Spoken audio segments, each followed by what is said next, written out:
What if the voice in your head isn't telling you the truth?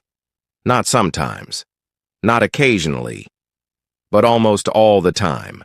Right now, as you're listening to this, your brain is quietly narrating everything. It explains your life. It predicts what will happen next. It tells you who you are. But here's the strange part. You've never questioned who that voice actually is. You just trust it. If it says you're not good enough, you believe it. If it says someone doesn't like you, you assume it's true. If it says the future will go badly, you prepare for the worst. But what if that voice isn't a reliable narrator? What if it's more like a storyteller, constantly guessing, constantly filling in missing pieces? Scientists say your brain is not designed to show you reality. It's designed to help you survive. And survival doesn't always require the truth. Sometimes, it requires a convincing lie. So here's the strange question.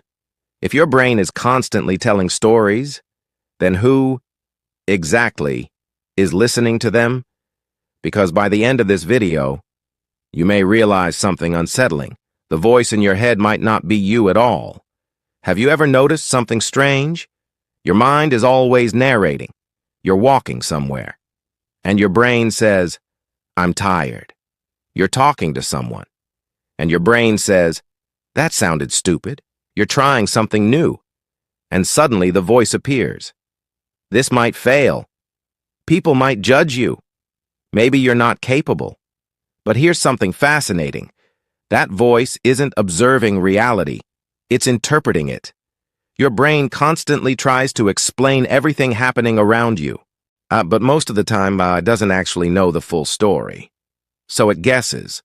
Imagine watching only 3 seconds of a movie and trying to explain the entire plot. That's exactly what your brain is doing. All day, every day. And yet, you trust it without question.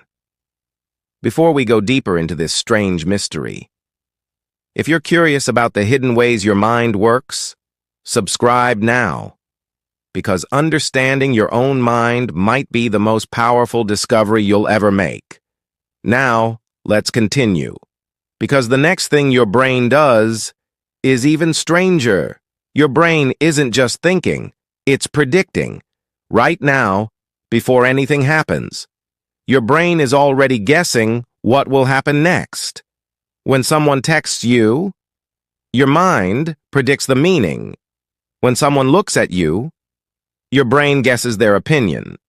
When something uncertain appears, your brain fills in the gaps. This ability helped humans survive for thousands of years. If early humans heard a noise in the bushes, their brain predicted danger, even if the noise was just wind, because a false alarm was safer than ignoring a real threat. But here's the problem. That survival system still runs today, except now the threats are things like embarrassment, rejection, failure.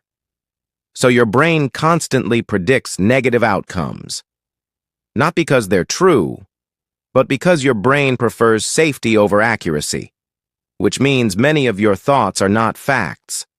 They're defensive predictions. And once you realize this, you start to notice something shocking. Your brain is guessing about your life, more than you ever imagined.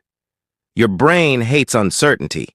If something doesn't make sense, your mind will invent a story to explain it. Even if the story is completely wrong, someone didn't reply to your message, your brain says, "They must be ignoring me." Someone looked serious, your brain decides, "They're upset with me." But in reality, your brain has almost no information, so it creates a narrative. Humans are storytelling machines. We connect random events and turn them into meaningful explanations. But many of those explanations are fiction. Your brain doesn't say, "I don't know." Instead, it says, "Here's a story that feels believable." And once you believe the story, your emotions follow. Anxiety, fear, embarrassment, all triggered by a story that might never have been true. But here's the interesting part. Once you start noticing these stories, you realize something powerful. And the narrator inside your head isn't always reliable. Your brain has a favorite trick. It's called confirmation.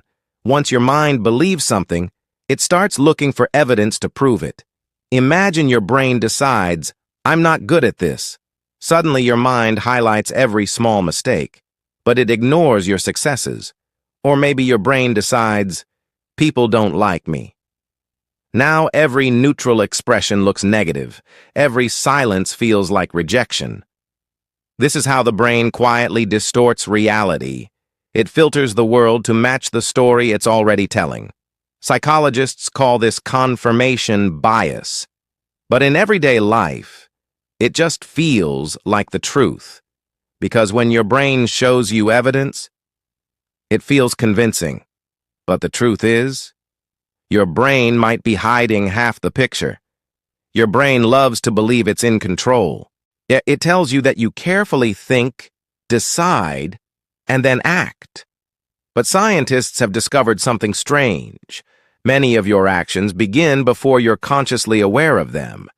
Your brain starts preparing a decision milliseconds, sometimes seconds, before the thought appears in your mind, which means something surprising. The voice in your head might not be making decisions. It might be explaining them after they already happened. Think about the last time you suddenly grabbed your phone. Did you consciously plan it? Or did your hand move? And then your brain said, I wanted to check something. This is what your brain does. It creates explanations after the fact. Not because it's trying to deceive you, but because your mind constantly tries to maintain the illusion that everything makes sense. Your brain wants you to feel like the captain of the ship, but sometimes the ship is already turning, and the voice in your head is just announcing the direction. Now here's something even more unsettling. Your memories might not be real, not completely. Most people imagine memory like a recording, like a video file stored inside the brain. But memory doesn't work that way. Every time you remember something, your brain reconstructs it, piece by piece, emotion by emotion, and during that reconstruction, details can change. Your brain fills gaps, adds meaning, or removes parts that don't fit the story. Over time, memories slowly transform. Two people can experience the exact same moment and remember completely different stories, and both will feel absolutely certain they are correct. Which raises a strange possibility. Some of the events that shaped who you believe you are might be slightly different from what truly happened. Your brain didn't keep a perfect record. It wrote a story, and every time you remember it, the story changes a little more. Your brain is especially good at one thing: detecting danger, even when danger doesn't exist. Thousands of years ago, humans survived because their brains were extremely cautious. If the brain suspected danger, it reacted immediately. But the modern world is different. Today, the threats aren't predators.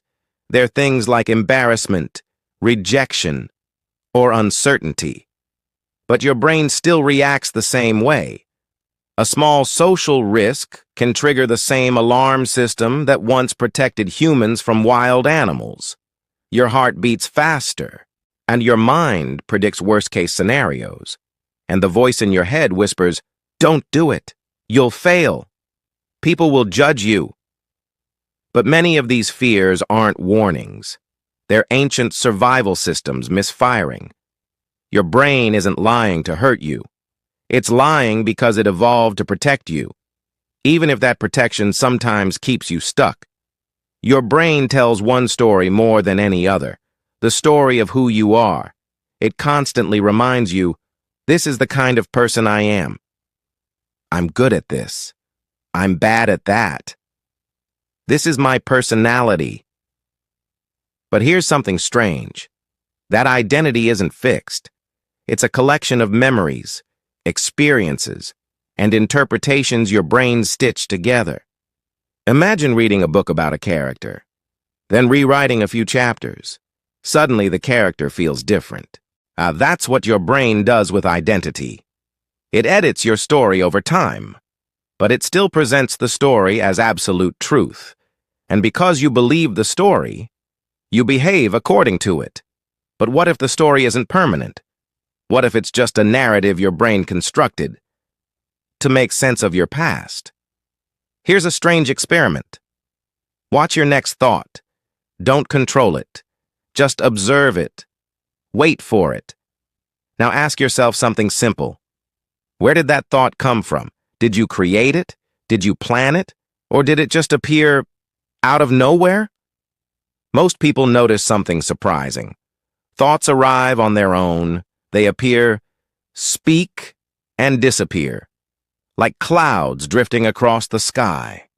But the voice inside your head immediately claims ownership. That was my thought. But if you didn't choose it, did you really create it? Your brain produces thoughts constantly, thousands every day. But the strange part is this. You are aware of them, which suggests something fascinating. You might not be the thoughts themselves. You might be the one observing them. If thoughts appear on their own, then who is noticing them? This question has fascinated philosophers for thousands of years, because when you step back and observe your thoughts, you discover something quiet, something calm, something separate from the noise, a silent awareness watching everything. Thoughts appear, but this awareness remains. Emotions rise, but the awareness stays. Memories come and go, but the awareness continues observing. It's like sitting beside a river. And thoughts are the water flowing past, but you are the one sitting on the shore, watching, and suddenly the voice in your head doesn't feel as powerful anymore, because you've discovered something deeper. You are not the voice, you are the listener. Right now, you might be noticing something unusual. Your thoughts are still talking, but you're also observing them. That small shift changes everything. Because once you realize the voice in your head is just a narrator, you stop treating every thought like a fact. And this realization is the beginning of real mental freedom. If you're enjoying these mind-bending discoveries about how the brain works, make sure you subscribe. This channel explores the strange hidden mechanics of the mind. The ideas most people never stop to question. And the deeper truths hiding behind everyday thoughts. Because once you understand your mind, you start seeing reality differently. Now here's the next surprising discovery. Even the feeling of I might be another story your brain is telling. Your brain constantly says one word. I think. I believe. I remember. I want. But have you ever stopped and asked something strange? What exactly is this I? When a thought appears, the mind immediately labels it. I thought that. But remember the experiment from earlier. Thoughts appear on their own. You didn't schedule them. You didn't plan them. They simply arrived. Yet the brain quickly claims ownership. It attaches the word I. This creates the feeling of a solid identity inside your head. But many neuroscientists now believe something surprising. The brain constructs the sense of self after the thoughts appear, which means the I in your mind might be more like a character in a story, a narrator trying to organize the chaos of experience, not the true source of consciousness. And once you notice this, the voice in your head starts to sound a little different, less like you, and more like a storyteller trying to explain everything happening inside the mind. Try another small experiment. For the next few seconds, don't think about anything. Just keep your mind completely blank. Ready? Go ahead. Now something interesting probably happened. The moment you tried to stop thinking, more thoughts appeared. Your brain started commenting. This is difficult. Am I doing it right? What should I think about?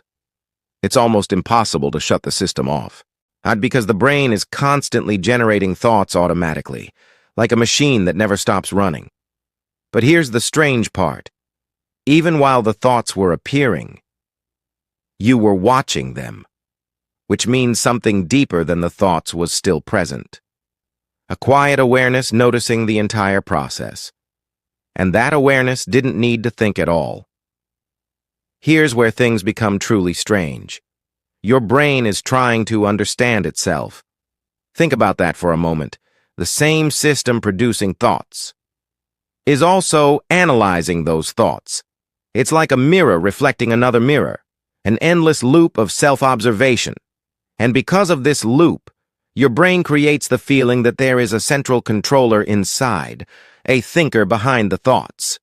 But when scientists search the brain, they don't find a single place where the self exists. Instead, they find networks, processes, signals constantly communicating, which means the feeling of a single you might be more like an illusion created by cooperation between many systems. Your brain creates the story of a unified self, because the story helps everything function smoothly. But the storyteller might not be the real you.